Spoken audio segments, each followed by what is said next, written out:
მან და მაინც უნდა ვჭამო რომ მიყუროს და გაგიმარჯოთ.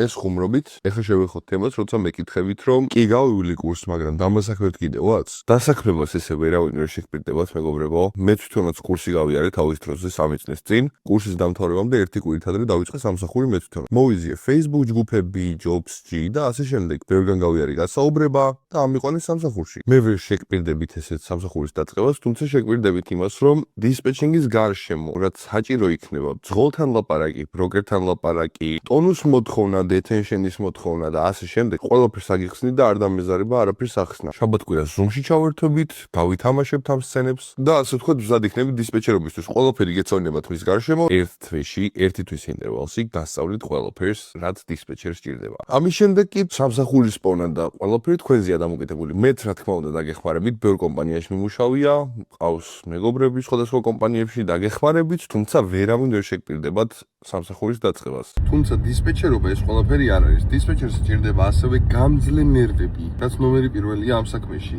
ნერვებმა არ უნდა გიმთხუნოთ, ძღოლებს ყოველთვის თავაზიანად უნდა ელაპარაკოთ, ბროკერებსაც, რომ რეპორტი არ დაგადონ. თუ მზად ხართ ამ ყველაფრისთვის, სულ მალე დავიწყებ კურსს და გამომიწერეთ და დამელოდეთ სიახლეებისთვის. მადლობა და მომდევნო შეხვედრამდე. ასე რომ თუ მოგწონთ ჩემი ვიდეოები და მენდობით ამ საკითხში, გამომიწერეთ, დამელაიქეთ ვიდეო და მომდევნო ვიდეომდე მეგობრებო. აბა კარგად.